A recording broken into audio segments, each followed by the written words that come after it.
He was violent, he was twisted, and I'm so glad that he missed it, that he missed the chance to be a father, to be a dad. And now when I get so mad to hear the echoes of my family, or just like that man, those moments I feel like ending it all. I don't want to be that monster. I wanted to stand tall. In those moments, I want to stand tall. I live with this fear that I feel in its place. Now I'm scratching. I'm trying to rip off my own face. I don't want to be that monster, but it's difficult to go against your fate. So just please put me away in my cage. I wrote this poem is called Cage, and I wrote this as a response to the violence that was present in my household. My biological father was a man with a short temper, and when his fuse burned completely, it was as if the whole world went into chaos. The peaceful sound of my mom's voice would turn to screams of distress. My sister and brother would go into the room, later not to confess that they were afraid. Yet I wasn't brave. I stood there, paralyzed in fear, unsure on how to react as I witnessed the attack on my mother as she felt like her end was near. Remembering these fights had ruined me from the inside and out. It would tear me away from my family, friends, and future loved ones.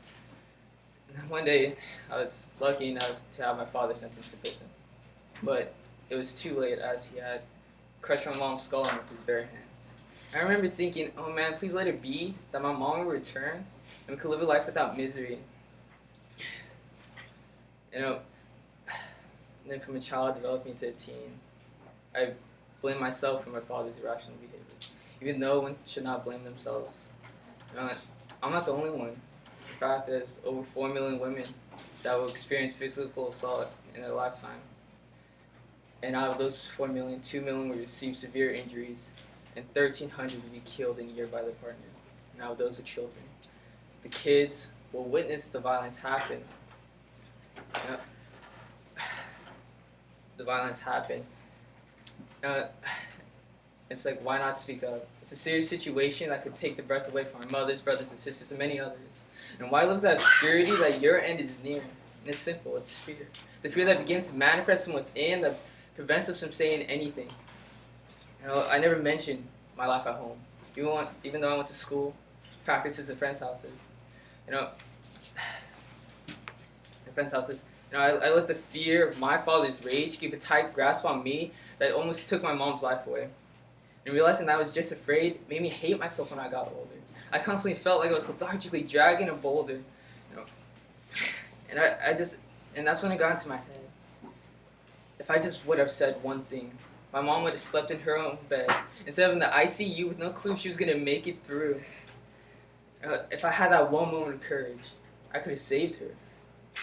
You know, Platonus, a Roman playwright, once said that there's nothing more wretched than the mind of a man's conscience of guilt. You know, when the violence ended, something new began, and that was the guilt. The guilt that formed within me. You know, my father was sentenced to his cage, but his marks were still present, and it tore my mental, and it would put me in a rage. And that is not due to the act of others, and it was because of my own guilt, and that will soon lead me against my own brothers. I would blame myself for the reason why my life was a mess. I would soon believe that I was worthless. I would tell myself, your family's so torn, you should have never been born. And then I would become ashamed of who I was, and I would think I never deserved love. After this, I just realized that if I would have said something, I could have saved my family from the years of agony.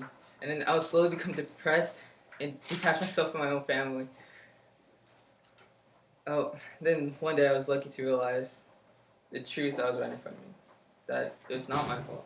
That I couldn't do anything. It's way easier said than done to go against a man who calls you his own son. That your life will become better as soon as you realize that's the way for you to recover. That you cannot blame yourself for everything that they did. You know, yes, speaking up can be scary. And just let me ask you this. Which would you rather have? One moment of pain or courage that will save you from years of pain? Or keep it to yourself till it's too late and live with eternity of shame? Thank you.